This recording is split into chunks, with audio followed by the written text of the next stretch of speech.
فرشتوں کی دنیا۔ فرشتے اللہ تعالیٰ کی نورانی مخلوق ہیں جنہیں ان کی اصلی شکل و صورت میں دیکھنا انبیاء کرام علیہ الصلوۃ والسلام کے علاوہ کسی اور کے لیے ممکن نہیں۔ یہی وجہ ہے کہ ہمارے ارد گرد لاتعداد فرشتے اپنے کاموں میں مصروف ہیں، مگر ہمیں وہ دکھائی نہیں دیتے۔ اگر وہ انسانی شکل اختیار کر کے ہمارے سامنے آئیں تو پھر انہیں دیکھنا ممکن ہے۔ انسان کی نسبت فرشتے عظیم مخلوق ہیں اور ان میں بھی چھوٹے ہیں اور بعض بڑے ہیں۔ فرشتوں کے پر، فرشتوں میں بعض کے 200 پر ہیں اور بعض کے 600 پر ہیں۔ قرآن کریم میں ارشاد پاک ہے کہ اللہ تعالیٰ ہی کے لیے تمام تعریفیں ہیں جو آسمان اور زمین کا پیدا کرنے والا ہے اور 2 3 4 پروں والے فرشتوں کا اپنا قاصد پیغمبر بنانے والا ہے۔ بعض روایات کے مطابق جبرائیل امین علیہ السلام کے 600 پر دیکھے گئے ہیں اور ہر پر نے آسمان کو گھیر رکھا ہے۔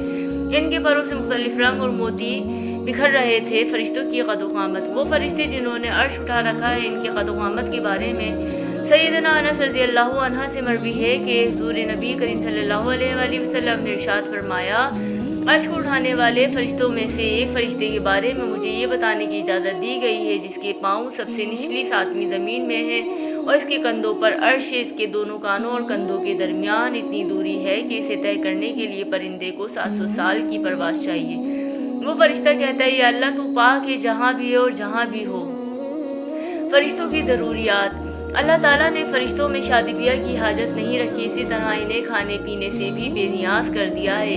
اس کی وضاحت قرآن مجید میں مذکورہ سیدنا ابراہیم علیہ السلام کے اس واقعے سے ہوتی ہے جس میں ہے کہ ابراہیم علیہ السلام کے پاس فرشتے آئے تو آپ علیہ السلام ان کے لیے فوراً گوشت لے کر آئے، مگر انہوں نے اسے تناول نہیں کیا۔ اللہ تعالیٰ نے فرشتوں کو بیماری، سستی، کاہلی، دکھ، تکلیف، تھکاوٹ اور اکتاہٹ وغیرہ سے محفوظ رکھا ہے۔ وہ دن رات فقط اللہ کی اطاعت میں اپنے کاموں میں مصروف رہتے ہیں۔ قرآن مجید میں بیان ہوا ہے کہ آسمانوں اور زمین میں جو کچھ ہے اسی اللہ کا ہے اور جتنے بھی اس کے پاس فرشتے ہیں وہ اس کی عبادت سے نہ سرکشی کرتے ہیں اور نہ تھکتے ہیں۔ وہ دن رات اللہ کی تسبیح بیان کرتے ہیں اور ذرا سی بھی سستی نہیں کرتے۔ فرشتے تقریباً عام طور پر آسمانوں میں رہتے ہیں جو صرف اللہ کے حکم سے مختلف کاموں کے لیے زمین پر اترتے ہیں اور پھر واپس آسمان پر چلے جاتے ہیں۔ قرآن مجید میں ایک اور مقام پر خود فرشتوں کی یہ بات مذکورہ ہے، ہم تیرے رب کے حکم کے بغیر نہیں اترتے۔ فرشتوں کی تعداد۔ فرشتوں کی تعداد کتنی ہے اس کے بارے میں کوئی تفصیل نہیں ملتی کیونکہ اللہ تعالیٰ کا فرمان ہے، تیرے رب کے لشکروں کو اس کے سوا اور کوئی نہیں جانتا۔ بعض احادیث سے معلوم ہوتا ہے کہ فرشتوں کی تعداد بہت زیادہ ہے، بلکہ اندازہ ہوتا ہے کہ انسانوں اور جنوں سے بھی ان کی تعداد زیادہ ہے۔ سیدنا ابو ذر رضی اللہ عنہ سے مروی ہے کہ اللہ کے رسول صلی اللہ علیہ وآلہ وسلم نے فرمایا، آسمانوں میں کہیں 4 انگلیاں جگہ بھی ایسی نہیں جہاں نہ کوئی فرشتہ سجدہ ریز نہ ہو۔ سیدنا عبداللہ بن مسعود رضی اللہ عنہ سے مروی ہے کہ اللہ کے رسول صلی اللہ علیہ وآلہ وسلم نے فرمایا، قیامت کے روز جہنم کو اس حال میں لایا جائے گا کہ اس کے 70 لگامیں ہوں گی اور ہر لگام کے ساتھ 70,000 فرشتے ہوں گے جو اسے کھینچ کر لا رہے ہوں گے۔ فرشتوں کی ایک اہم خاصیت۔ فرشتوں کی ایک اہم خاصیت یہ بھی ہے کہ وہ اللہ تعالیٰ کے حکم سے اپنی شکل و صورت کے علاوہ کوئی اور صورت بھی اختیار کر سکتے ہیں۔ یہ صورت کسی ایسے انسان کی بھی ہو سکتی ہے جسے دیکھنے والے پہچان لیں۔ انسانوں کے علاوہ کسی اور جاندار کی صورت اختیار کرنے کی فرشتوں کو طاقت یا نہیں، اس کے بارے میں قرآن و سنت میں کوئی صراحت یا ذکر نہیں ملتا، البتہ ان کی انسانی شکل اختیار کرنے کے واقعات ضرور ملتے ہیں جس سے یہ اندازہ ہوتا ہے کہ فرشتے اللہ تعالیٰ کے حکم سے دیگر شکلیں بھی اختیار کر سکتے ہیں۔ سیدنا ابراہیم علیہ السلام کے پاس فرشتے انسانی شکل میں آئے اور ابراہیم علیہ السلام ان فرشتوں کو پہچان نہ پائے۔ پھر فرشتوں کے بتانے پر آپ علیہ السلام کو معلوم ہوا کہ انسان نہیں ہے بلکہ فرشتے ہیں۔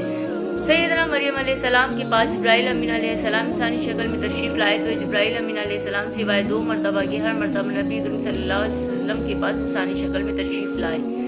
فرشتوں کی طاقت۔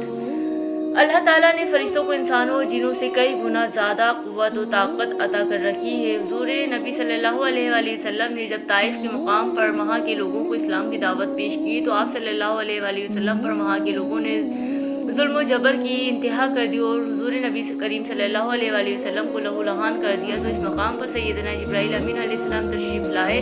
انہوں نے آواز دی اور کہا، اللہ تعالیٰ حضور نبی کریم صلی اللہ علیہ وآلہ وسلم کے بارے میں آپ کی قوم کی باتیں سن چکا ہوں، جو انہوں نے آپ کے خلاف اقدام کیا وہ بھی دیکھ چکا ہوں۔ آپ کے پاس اللہ تعالیٰ نے پہاڑوں کا فرشتہ بھیجا ہے، آپ ان لوگوں کے بارے میں جو چاہیں اس فرشتے کو حکم دیں۔ اس کے بعد پہاڑوں کا فرشتہ مخاطب ہوا کہ اس نے حضور نبی کریم صلی اللہ علیہ وآلہ وسلم کو سلام کیا، پھر عرض کیا، اے اللہ کے رسول، آپ جو حکم دیں گے میں اس کی تعمیل کروں گا، اگر آپ چاہیں تو میں دونوں طرف کے پہاڑوں کو ان پر لا کر ملا دوں گا جن سے یہ پس جائیں گے۔ اس طرح جبرائیل امین علیہ السلام کی قوت و طاقت کے بارے میں قرآن مجید میں ہے کہ انہیں حضور نبی کریم صلی اللہ علیہ وسلم کو زبردست طاقت والے فرشتے نے سکھایا ہے جو زور آور ہے فرشتوں کا نظم و ضبط۔ فرشتے اپنے ہر کام میں نظم و ضبط کی پابندی کرتے ہیں جس میں کسی قسم کی کمی بیشی یا سستی اور کاہلی وغیرہ کا مظاہرہ نہیں کرتے۔ جن فرشتوں کی جب اور جہاں ڈیوٹی شروع ہوتی ہے وہ اس وقت وہاں پہنچ جاتے ہیں اور اسے احسن طریقے سے سر انجام دیتے ہیں۔ فرشتوں کی موت۔ جس طرح انسانوں کی پیدائش اور موت کے مختلف مراحل ہوتے ہیں، فرشتوں کے لیے یہ مراحل نہیں ہیں، یعنی دنیا میں نئے انسان پیدا ہوتے ہیں اور پہلے موجود انسان فوت ہوتے رہتے ہیں۔ لیکن اس کے برعکس جب اللہ تعالیٰ نے فرشتوں کو پیدا کیا تب سے وہ زندہ ہیں اور قیامت قائم ہونے تک جب تک اللہ تعالیٰ چاہیں گے وہ زندہ رہیں گے۔ تب تک اللہ تعالیٰ کی طرف سے انہیں جو ذمہ داریاں دی گئی ہیں انہیں احسن طریقے سے وہ پورا کرتے رہیں گے، لیکن جب قیامت آئے گی تو یہ فرشتے بھی موت سے دوچار ہوں گے۔ پھر ایک ایسا وقت آئے گا جب کائنات میں اللہ تعالیٰ کے علاوہ کوئی چیز زندہ نہ رہے گی۔ اسی صورتحال کو قرآن مجید میں اس طرح بیان کیا گیا ہے: زمین پر جو ہیں سب فنا ہونے والے ہیں، صرف تیرے رب کی ذات جو عظمت و عزت والی ہے وہی باقی رہ جائے گی۔ اسی طرح ایک اور مقام پر ارشاد ہوا ہے کہ ہر نفس کو مرنا ہے۔